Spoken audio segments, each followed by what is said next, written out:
very crooked.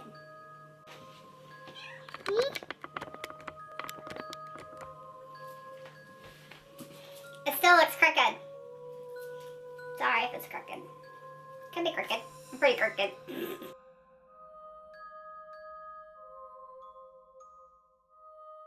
Hello Ladies, I'm Kimberly Terry, and today I'm doing something extremely different, something that I've never done before, and I hope you guys enjoy it. By the title you can already tell that I'm doing story time. So, never done this before. We have lived in this house for 9 years this December. This house is 116 years old, and so it was built in the year 1900. And so we knew that when we bought it, it was a big plus, it was a big perk. The fact that we were purchasing a little bit of history, if you will, especially local history. People have been born in this house, people have died. We don't know that people have actually died here in the house, but we know people have died on the property.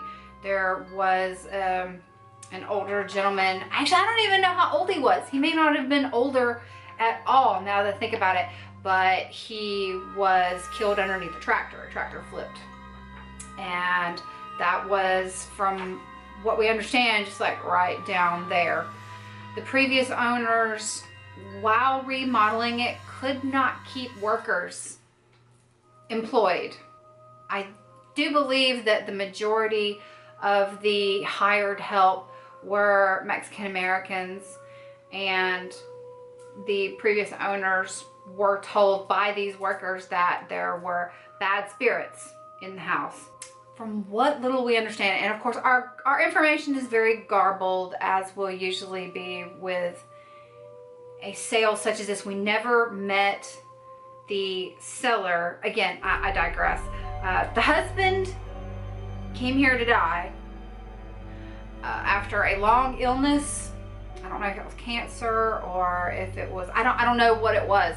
I just know that he was ill for a long time, and that the owners had several pieces of property. When we moved here, there was so much personal stuff in here.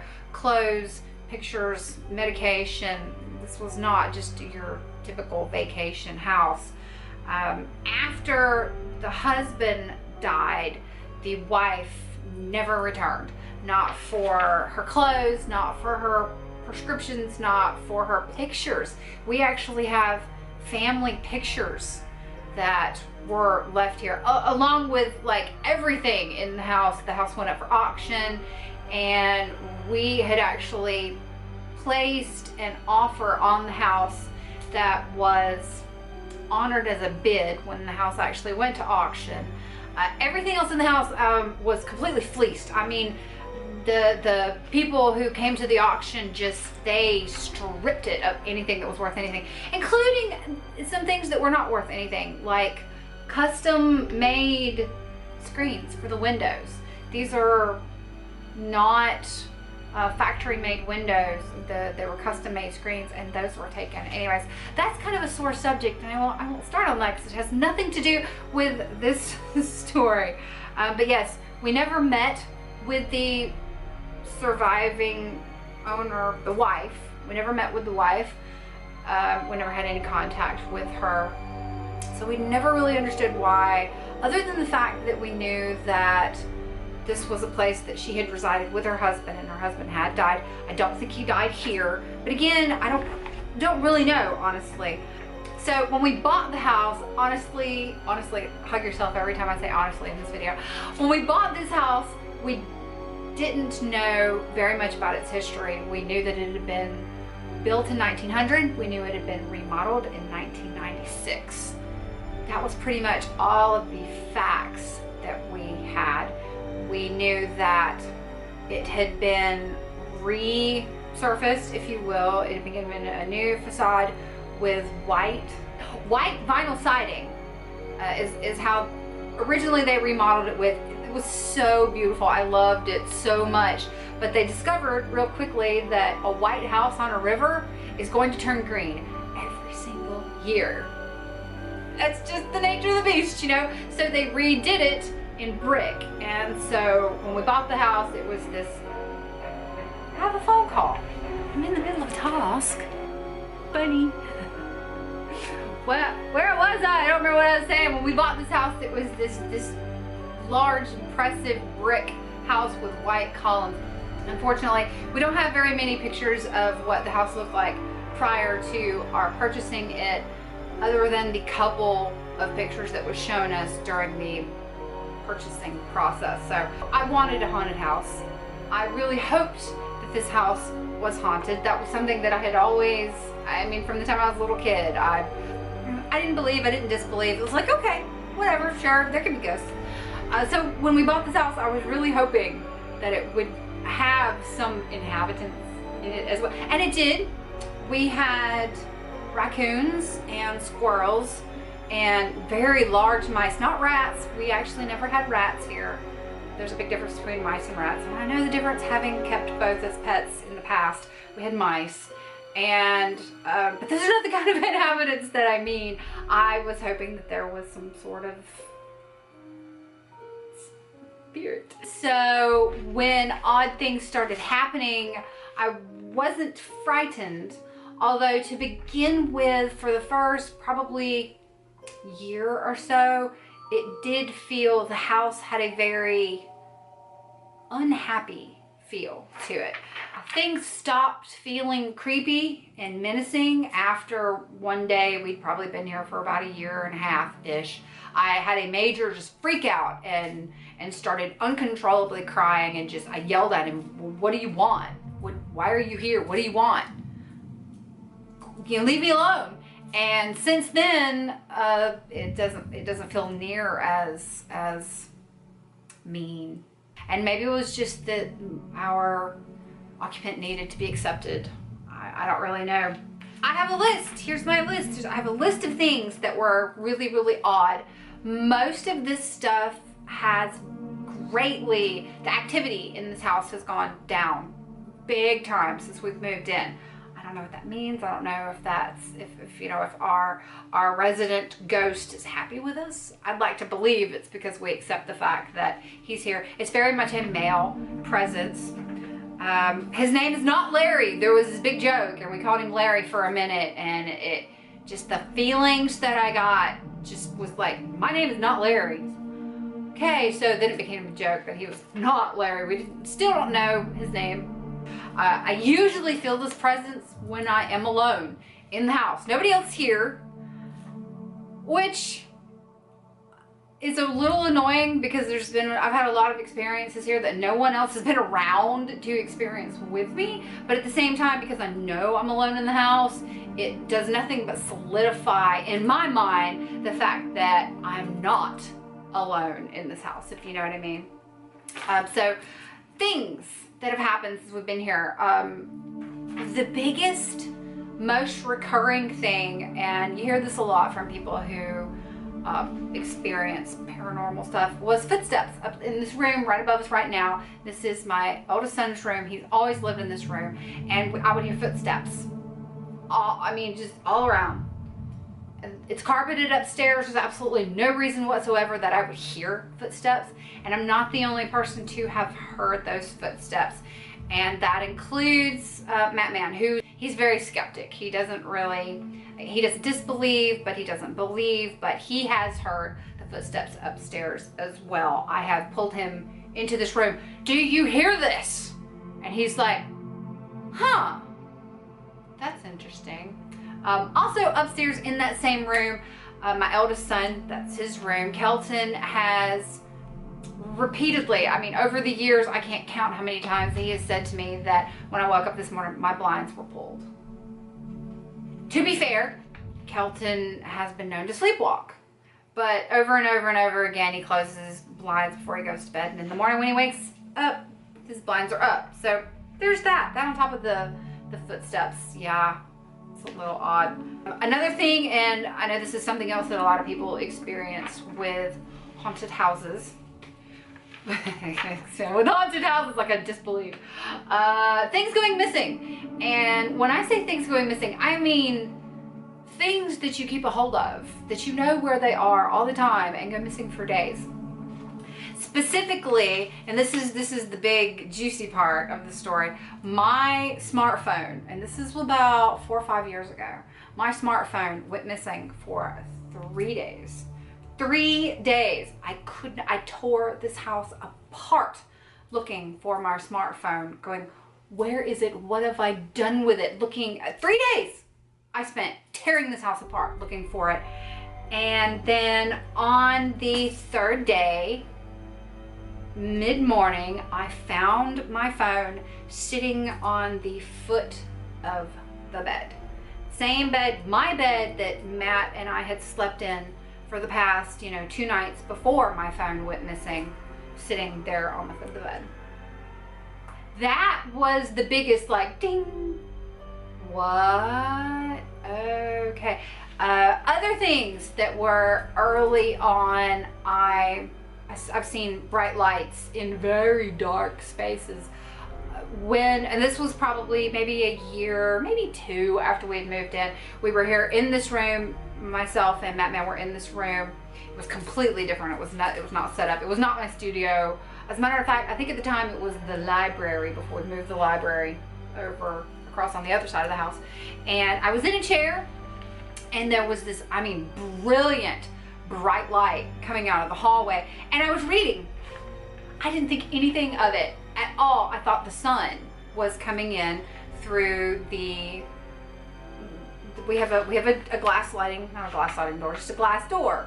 And I thought the sun was coming through the door, so I didn't think anything of it until it occurred to me that the door was shut. And I turned and looked, and the hall was dark.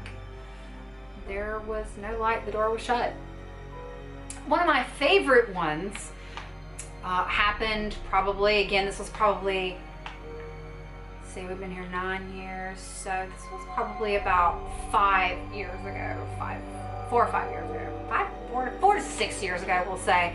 I've homeschooled my children pretty much all but 1 year that we've been here in South Carolina. We've been in South Carolina for 10.5-ish years, and of the time period we've been here, I have homeschooled them the majority of the time. Well, many years ago, I had set my sons to their daily assignments and was go about my business. And I think I was doing laundry upstairs in my room, and I could hear the piano playing, and I kept waiting for it to stop playing, and it didn't stop playing, and it didn't stop playing. And I'm like, eventually I got irritated, and I stepped outside and I opened the door and I said, Kelton, stop playing the piano and go do your work. And he came out of his room and said, what? The piano's downstairs in the hallway. And he was upstairs in his room. And at that point I went, what? And since that was the first time I had ever heard the piano play itself, if you will, and since then I have heard it played beautifully, pieces that I've never heard before, several times, a few times, a handful of times, so that now I just listen to it. The last time I heard it play, I was home alone and knew there was nobody at home playing the piano. But again, the piano is also like 100 years old. That's worth saying. It was my great grandmother's, I'm not sure. So some of the more recent things that have happened in the house have included the garage is connected to my bedroom. There's not a door or anything, but it's like our bedroom wall is here and the garage is on the other side. And this was probably maybe a month and a half, 2 months ago. Again, home alone, and there was a huge rowdy engine noise that just started roaring in the garage. And at the time, I didn't really think anything of it because both of my sons are mechanically inclined. And so I have had cars and motorcycles and all kinds of machinery going here at this house for the last 10 years. And it was really, really loud and really, really obnoxious. And while I was sitting there trying to place what engine, what truck is that? That's really, really loud. It occurred to me, there's nobody here. It stopped shortly thereafter. I came to the dawning conclusion that there's nobody else here to be starting an engine in the garage. And I came downstairs and I looked outside and there was no UPS and there was nobody in my garage. And that one was like, huh, well, that's the first time that's happened. And then I think that was actually the last thing that's happened here that made me go, okay, yeah, no, still here, still haunted. But the time before that was probably the most jarring to me personally. And this was probably maybe a year ago or so. Like I said, the activity has declined greatly. But about a year ago-ish, my youngest son, Shannon, and I were doing our chores, and we would split the responsibility of sweeping the stairs, and I would do the actual stairs and he would do the outside parts on the outside of the ballast because it was easier for him to get to. Blah, blah, blah, blah, blah. I would do my part of the stairs first and then he would come behind me and finish up. And I was at the top of the stairs just sweeping along, and I could see him at the bottom of the stairs, and I assumed he was just waiting for me to get done so he could come up and, finish. It wasn't until I was done, I finished sweeping, that Shannon came in from the back side of the house, and I realized that he was wearing completely different clothes. And so I asked him, I was like, were you just standing here at the bottom of the stairs watching me sweep? And he said, no. And I said, no, of course not. You're not dressed. And he's like, what are you talking about? I said, I just saw our ghost. So I just saw him out of the corner of my eye. I mean, it was clear as day. There he was, but I didn't think anything of him. He was a dark-haired, rather tall man, which my son is fairly tall with dark hair, and I thought it was Shannon. So I didn't think anything of it. It didn't alarm me at all. And even when I saw Shannon wearing completely different clothes, saying, no, not me, I still wasn't alarmed, but it was just like, wow, well, I finally saw it. I've seen the ghost. It is a man. That was pretty, like, okay, period, end of story. Of all the things that have happened in this house that, time goes by and you want to go, oh, well, this is my imagination. This didn't really happen. I was tired, whatever. There's too many things. And these last couple of things have been really like, okay, now your house is haunted. You wanted a haunted house? You got one.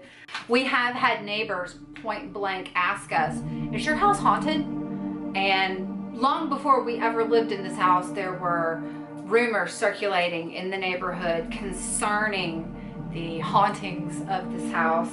I also found out at one point in time, and I can't imagine what point in time this would have been, but at one point in time this house was painted with a type of white paint that was actually luminescent, and that when the moon would hit the house would literally glow, which I'm sure would definitely spark all kinds of rumors in this very small, very southern, little tiny town, if you can even call it a town, that we live in. There have been, we live in a part of the country where haunted stories are rampant, and so our stories here are nothing unusual. We have neighbors down the road who also live in haunted houses who know that their house is haunted, and they accept that, and apparently it's not really that uncommon. And I talk too much, and so I guess I was more or less done anyways, and I will just say that I love my haunted house. I'm glad that it's haunted.